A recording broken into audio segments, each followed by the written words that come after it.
नमस्कार, news 18 special में आपका स्वागत। मैं राहुल ओझा आपके साथ। दिल्ली से बड़ी खबर है, जहां जम्मू कश्मीर को लेकर उच्च स्तरीय बैठक हो रही है। अमित शाह ये उच्च स्तरीय बैठक कर रहे हैं। सुरक्षा स्थिति का गृह मंत्री जायजा ले रहे हैं। बैठक में एनएसए अजीत डोभाल भी शामिल हैं। जम्मू कश्मीर में सुरक्षा हालात पर चर्चा जारी है। जम्मू कश्मीर में एक्शन की क्या तैयारी है, सवाल यह भी है। जम्मू कश्मीर में बीते दिनों हुए एक के बाद एक कई आतंकी हमलों के बाद केंद्र सरकार एक्शन मोड में आ गई है।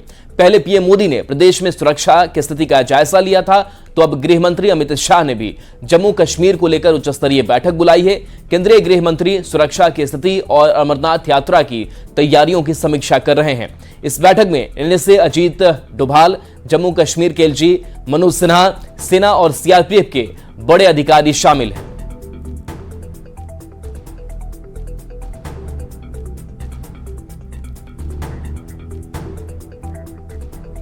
और इस बीच खुफिया सूत्रों से इनपुट मिला है कि पीओके से आतंकी जम्मू डिवीजन में घुसपैठ की तैयारी में है। सूत्रों से मिली जानकारी से पता चला है कि पीओके में 17 आतंकी कैंप सुपर एक्टिव कर दिए गए हैं।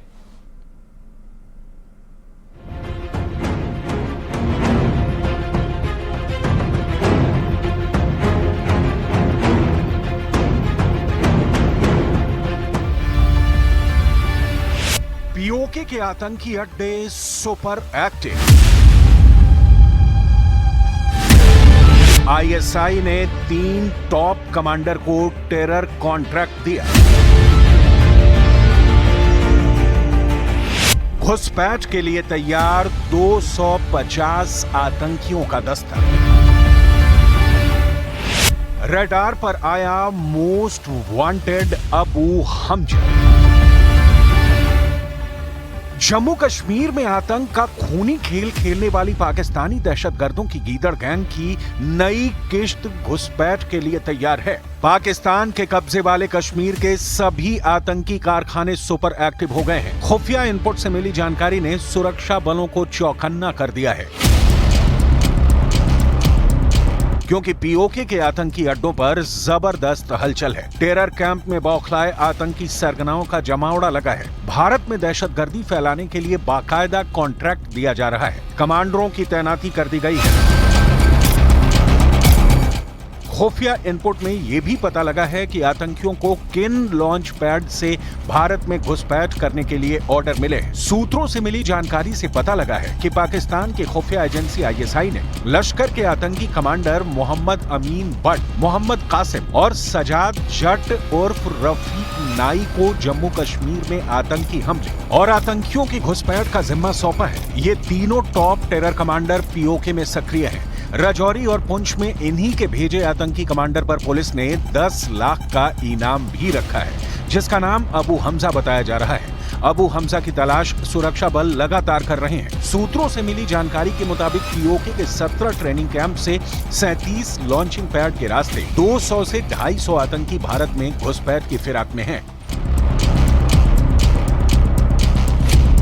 9 जून से शुरू हुए टेरर अटैक में 4 दिन में 4 आतंकी हमले अंजाम दिए गए। वहीं आतंकी आकाओं की पूरी कोशिश है कि सीरियल अटैक का सिलसिला जारी रखा जाए, जिसके लिए आईएसआई ने टेरर रूट तैयार कर आतंकी घुसपैठ का बारूदी मंसूबा भी बना रखा है। सूत्रों से पता लगा है कि आतंकियों ने पीओके के हलान शुमाली, अलीबाग, डोंगी, हाजी पीर सेक्टर, फॉरवर्ड कहूटा, पड़ मोहल्ला, रंकडी और सीढ़िया में लॉन्च पैड्स एक्टिव कर दिए हैं।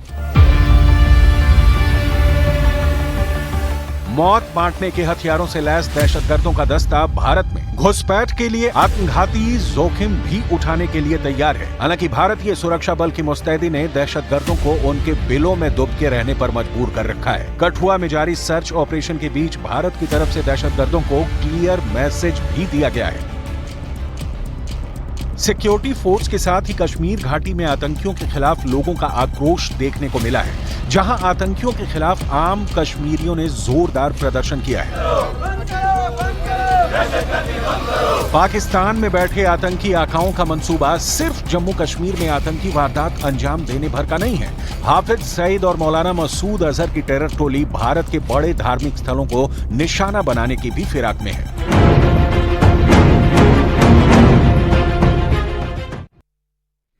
पटना के बिहटा के देवकुली स्थित एक्सिस बैंक में नकाबपोश बदमाश ने बैंक के स्टाफ और ग्राहक सभी को गन पॉइंट पर लेकर लॉकर में रखे करीब 13.5 लाख रुपए थैले में भर लिया। उसके बाद एक ग्राहक और एक फाइनेंस स्टाफ से पैसे की लूट की। देखिए 10 मिनट में 13.5 लाख नहीं 19.5 लाख की लूट की पूरी कहानी। राजधानी पटना में बैंक लूट की बड़ी वारदात।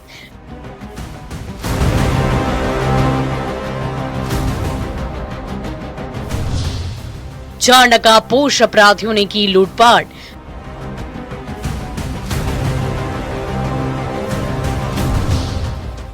दस मिनट में 17.50 लाख रुपए लेकर उड़ गए बदमाश।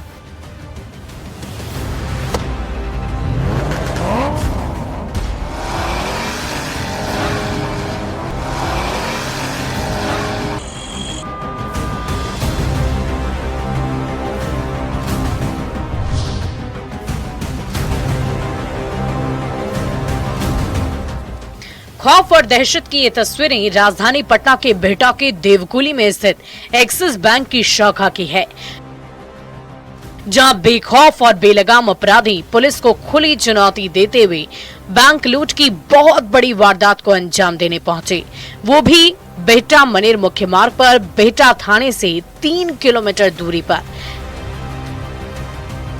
हैरानी की बात तो ये है कि पुलिस को इसकी भनक तक नहीं लगी। जब तक पुलिस को खबर मिली, पुलिस फिल्मी स्टाइल में पहुंची, तब तक अपराधी 19,50,000 लूट की वारदात को अंजाम देकर थाना इलाके की सीमा को लांघ चुके थे।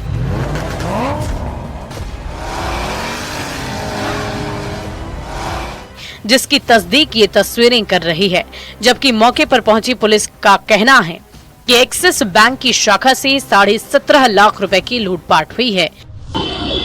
बिहटा में अपराधी लूट के बाद लूट को अंजाम दे रहे हैं और टारगेट बैंक को कर रहे हैं। हम मौजूद हैं बिहटा में, जहां देवकुली एक्सिस बैंक, ये देवकुली एक्सिस बैंक है, जहां लूट की घटना को अपराधियों ने अंजाम दिया है। और सीसीटीवी भी देख सकते हैं कि नीचे की तरफ जो है मोड़ दिया गया है। अपराधी 4 के संख्या में अंदर घुसे थे। पहले शुरुआती दौर में 2 के संख्या में ग्राहक बन के जो अपराधी थे वो घुसे, उसके बाद 2 और ग्राहक बन करके घुसे और उसके बाद हथियार निकालते हुए सभी को होल्ड कर दिया और 17.5 लाख रुपए एक्सिस बैंक के अकाउंट वाले जो जमा थे, राशि जो वहां थी मौजूद थी, वो लूट लिया। 11:42 बजे ये देवकुली मोड़ में एक्सिस बैंक है, वहाँ पे 4 अपराधकर्मी घुसे और जो है बैंक मैनेजर और बाकी सभी लोगों को बंधक बनाते हुए उनके द्वारा जो वॉल्ट है और जो कैशियर है उसके पास से करीब जितना अभी तक सूचना मिल रही है, बैंक वालों ने जितना कंफर्म किया अकॉर्डिंगली 17 लाख रुपए उन लोगों ने जो है वो लूटे हैं। पुलिस जो है यहाँ पे सीसीटीवी फुटेज कलेक्ट कर रही है, टावर डंप लिया है और अग्रगर कार्रवाई कर रही है। इसमें जल्दी से जल्दी गिरफ्तारी सुनिश्चित की जाएगी। अभी तक जितने सामने बात आई है, ग्राहक से पैसा नहीं लिया गया है। ग्राहक और टोटल 14 लोग अंदर थे, जिनको एक जगह इकट्ठा करके उनको मोबाइल फ़ोन ले लिया गया था, बंधक बना लिया गया था और उसके बाद जो है लूट की घटना की गई। पुलिस के मुताबिक 17.5 लाख की लूट हुई, जबकि न्यूज 18 की तफ्तीश में 19.5 लाख पर बदमाशों ने हाथ साफ किया है। इसी से आप अंदाजा लगा सकते हैं कि पटना पुलिस कितनी सजग और ईमानदारी से अपना काम कर रही है, जो पुलिस की कार्यशैली पर सवाल खड़े करता है। सवाल ये है कि क्या पटना में पुलिस का इकबाल बुलंद नहीं? अगर है तो बैंक लूट की बड़ी वारदात आखिर कैसे हुई? अगर नहीं है तो पुलिस लुटेरों को कब तक गिरफ्तार कर लेगी? इन तमाम सवालों का जवाब पटना के रहने वाले लोग पुलिस से मांग कर रहे हैं और सवाल पूछ रहे हैं कि बैंक लूट की वारदात के बाद भी पुलिस क्यों नहीं सजग है, बैंक के अधिकारी क्यों नहीं सबक ले रहे हैं, जिसका जवाब ना तो बैंक के अधिकारियों के पास है और ना ही पुलिस के पास। बैंक लूट की इस खौफनाक वारदात के बारे में बताया जाता है कि बेखौफ अपराधियों ने लूट की वारदात को दिन दहाड़े अंजाम दिया। सुबह करीब 11:40 पर 2 अपराधी पहले बैंक के अंदर दाखिल हुए और उसके बाद तीसरा अपराधी अंदर घुस आया, जबकि चौथा बदमाश बाहर ही खड़ा रहा। किसी को शक ना हो इसलिए वो फोन पर लगातार किसी से बात करता रहा ताकि पुलिस आए तो अपने साथियों को सूचना दे सके, लेकिन अफसोस कि ऐसा नहीं हुआ। अंदर दाखिल अपराधियों ने बैंक में मौजूद सभी ग्राहकों को बंधक बनाया। गन पॉइंट पर लेने के बाद एक बदमाश कैशियर के पास पहुंचा और करीब 17.5 लाख रुपए कैश में भरकर फरार होने की तरकीब भी सोच ली। करीब 10 मिनट तक बैंक में खौफ और दहशत का माहौल रहा, लेकिन इसी बीच पुलिस को अपराधियों की भनक तक नहीं लगी। लूट की वारदात के बाद अपराधी मनेर की ओर भाग निकले। आपको दिखाते हैं कि ये अपराधी इसी रास्ते से यहाँ पहुंचे थे। एक्सिस बैंक का ये जो है रास्ता है पहुंचने का, और पूरा सुनसान था इलाका। दोपहर कहें कि 11 धूप की वजह से 11:40 में ही दोपहर जैसा हो गया था, और गर्मी होने की वजह से कोई यहाँ पर जो है रास्ते पे मौजूद नहीं था। इसका फायदा अपराधी उठा रहे थे। और ये देख लीजिए अभी जिस तरह से भीड़ लगी हुई है, वो भीड़ 11:42 जब अपराधी घुसे थे उस टाइम नहीं थी। लेकिन अब जो है जब लूट की घटना की जानकारी लोगों को हुई है तो पहुंचे हैं। यही वो एक्सिस बैंक है। हम अंदर भी दिखा दें, जो है अंदर इसी में लूट की घटना को अपराधियों ने अंजाम दिया। तो आया तो जानकारी पर कि एक्सिस बैंक में लूट आज हो गया। पता किए तो पता चला कि ऐसे ऐसे घटना हुआ है। कस्टमर का भी एक मदन चौधरी हमारे यहाँ, उनके एक रिलेटिव भी पैसा जमा करने आया था, तो उनका भी पैसा वो लोग मार कर ले लिया। अपराधी की तरफ आया। हम लोग तो बीटा थे, बीटा से आए तो पता चला कि बैंक में लूट हुई। पुलिस आई? हाँ, पुलिस आई थी, इंक्वायरी करके गई थी। हाँ, क्या लगता है कि बीटा में लगातार लूट हो रहा है, पुलिस कितना सक्रिय? ये तो पुलिस का निष्क्रियता है, विफलता है, उदासीन रवैया है पुलिस का। और पुलिस के जितने भी ये सब कांड हो रहे हैं, पुलिस के मिलीभगत से हो रहा है। लूट की वारदात के बाद न्यूज 18 की टीम ने जब तफ्तीश शुरू की तो हैरान कर देने वाला सच सामने आया, जिस पर पुलिस मिट्टी डालने की कोशिश कर रही थी। तफ्तीश के दौरान जानकारी मिली कि बदमाशों ने बैंक में पैसे जमा करने गए गणेश चौधरी की कनपट्टी पर बंदूक ताना था। उसके बाद अपराधी ने गणेश से कहा कि पैसे दे दो, नहीं तो गोली मार देंगे। कनपट्टी पर बंदूक को देखकर गणेश के पसीने छूटने लगे। वो अपनी जान बचाने के लिए अपने पास रखे 41,000 रुपए बदमाशों को दे दिया। इतना ही नहीं, अपराधियों ने एक माइक्रो फाइनेंस कर्मी से करीब 1,45,000 रुपए लूटे। इस तरह अपराधियों ने बैंक में करीब 19.5 लाख की लूट की वारदात को अंजाम दे दिया है, जिसे पुलिस 13.5 लाख रुपए बताई जा रही है और कह रही है कि किसी भी ग्राहक से पैसों की लूट नहीं हुई। के बाद उसके अंदर फाइनेंस जो है कंपनी के एक व्यक्ति से, उनसे 1,45,000 और 41,000 एक और व्यक्ति से जो ग्राहक है उनसे लूट कर लिया और लूट के बाद भाग गए। हम घटना हुआ सर, हम यहाँ पे बैठ के हम और बैंक के स्टाफ से फॉर्म भरवा रहे थे। भरवाते मतलब सब चीज़ भरा गया था। इसी तरह से मतलब हम जा रहे थे जमा करने के लिए, उस तरह से हम भी नहीं देखे। सब कोई के अंदर में हम यहाँ पे बैठे हुए थे और बैठ के हाथ में से लिए हुए थे। लेने के बाद में वो आकर गन भिड़ा थे, तभी भी हम नहीं समझ पाए। उसके बाद में नहीं छोड़ रहे थे पैसा नहीं छोड़ने के कारण से वो कह रहे थे छोड़ रहे तो मार देना। मारने के बाद कहा सर तो घूमने से दो बड़ा और दौड़ के वो लोग आ गया। आने के बाद में तो हम पैसा छोड़ दिए। कितना से लूटा? 41,000। सुन लिया आपने, अब तो आपको यकीन हो ही गया होगा। पटना पुलिस भी इसे ध्यान से सुन ले। अपराधियों ने बैंक में मौजूद ग्राहकों से लूटपाट की है, जो पुलिस की कार्यशैली को कटघरे में खड़ा करता है, जिसे गंभीरता से लेने की जरूरत है। सीसीटीवी फुटेज के जरिए अपराधियों को जल्द से जल्द गिरफ्तार करने की जरूरत है। साथ ही साथ ये पता लगाने की जरूरत है कि क्या बैंक लूट के पीछे कोई बड़ा सिंडिकेट काम कर रहा है, क्योंकि बेखौफ अपराधी लगातार बैंक लूट की वारदात को अंजाम दे रहे हैं, बैंक को अपना सॉफ्ट टारगेट बना रहे हैं, जो पुलिस के लिए चिंता की बात है, क्योंकि चिराग तले ही अंधेरा है।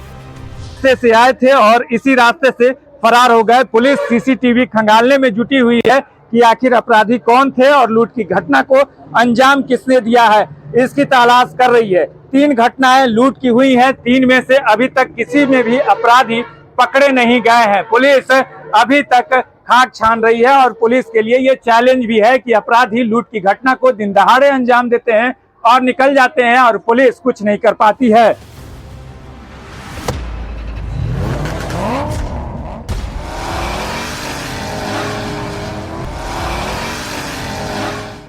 न्यूज 18 के लिए पटना से अमरजीत शर्मा के साथ ब्यूरो रिपोर्ट।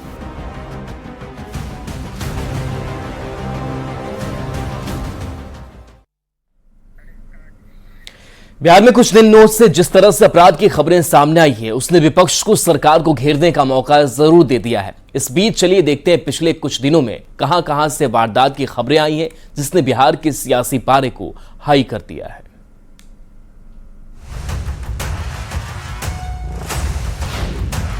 कानून के राज पर क्यों उठ रहे सवाल? साजिश या बदले की आग? कैसे लगेगा अपराध पर लगाम?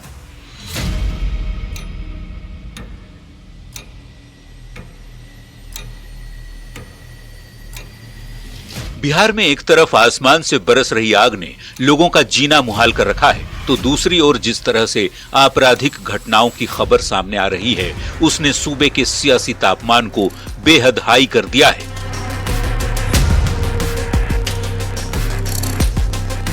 और रही सही कसर नेताओं की बयानबाजी से पूरा हो गया। विपक्ष एक तरफ जहां जाति का एंगल ढूंढकर सरकार को घेर रहा है, तो सत्ता पक्ष लालू राज की याद दिलाकर विपक्ष पर पलटवार कर रहा है।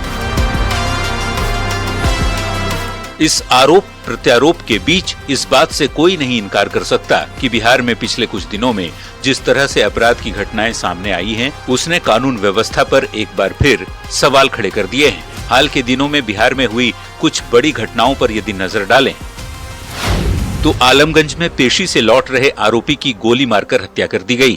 फुलवारी शरीफ में भी एक व्यक्ति की गोली मारकर हत्या कर दी गई। नेवरा थाना क्षेत्र में युवक की गोली मारकर हत्या कर दी गई। खाजेकला के नवाब बहादुर रोड पर युवक की गोली मारकर हत्या कर दी गई। बिहटा थाना क्षेत्र में एक छात्र की हत्या की गई। परसा बाजार में दिन दहाड़े एक युवती की हत्या हो गई। पटना के एजी कॉलोनी में युवक की हत्या। माधोपुर दियारा में युवक की गोली मारकर हत्या। शाहपुर में दूध विक्रेता की गोली मारकर हत्या। बख्तियारपुर में युवक की गोली मारकर हत्या कर दी गई, जबकि छपरा में कोर्ट जा रहे पिता पुत्र की गोली मारकर हत्या कर दी गई। अगले ही दिन छपरा में युवक की भी गोली मारकर हत्या की गई, जबकि सिवान में छात्र की गोली मारकर हत्या कर दी गई। मतलब बिहार के लगभग सभी जिलों से अपराध की खबरें सामने आ रही हैं। तेजस्वी यादव ने सोशल मीडिया प्लेटफॉर्म एक्स पर जिन वारदातों का जिक्र किया है, ये वही हैं। प्रदेश में अगर किसी भी तरह की आपराधिक घटना होती है तो विपक्ष का काम है उस पर सरकार से सवाल पूछना, लेकिन इस मामले पर सियासत तब शुरू हुई जब तेजस्वी ने इन घटनाओं को जाति से जोड़ दिया और कह दिया कि यादव जाति के लोगों के खिलाफ अपराध बढ़ रहा है, जिसके बाद ही सियासत गर्मा गई।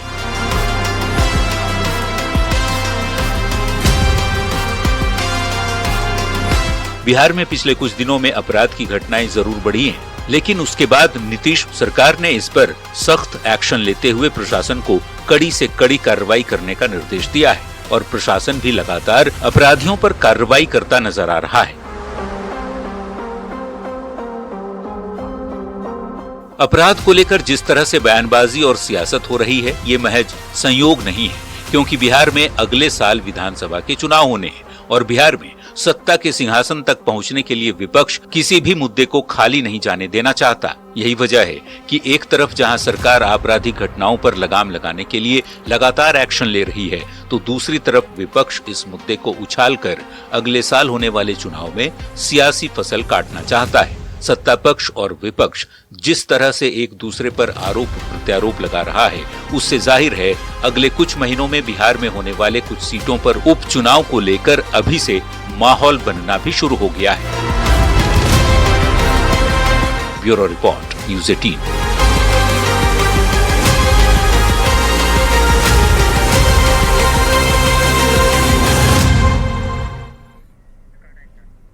तो आपने इस रिपोर्ट में देखा किस तरीके से बिहार में जो आपराधिक घटनाएं हैं शहर दर शहर सामने आई है, लेकिन सवाल एक बार फिर से वही है कि क्या जाति का एंगल देकर अपराध को रोका जा सकता है। चलिए न्यूज़ 18 बिहार झारखंड पर खबरें आपके लिए लगातार जारी हैं।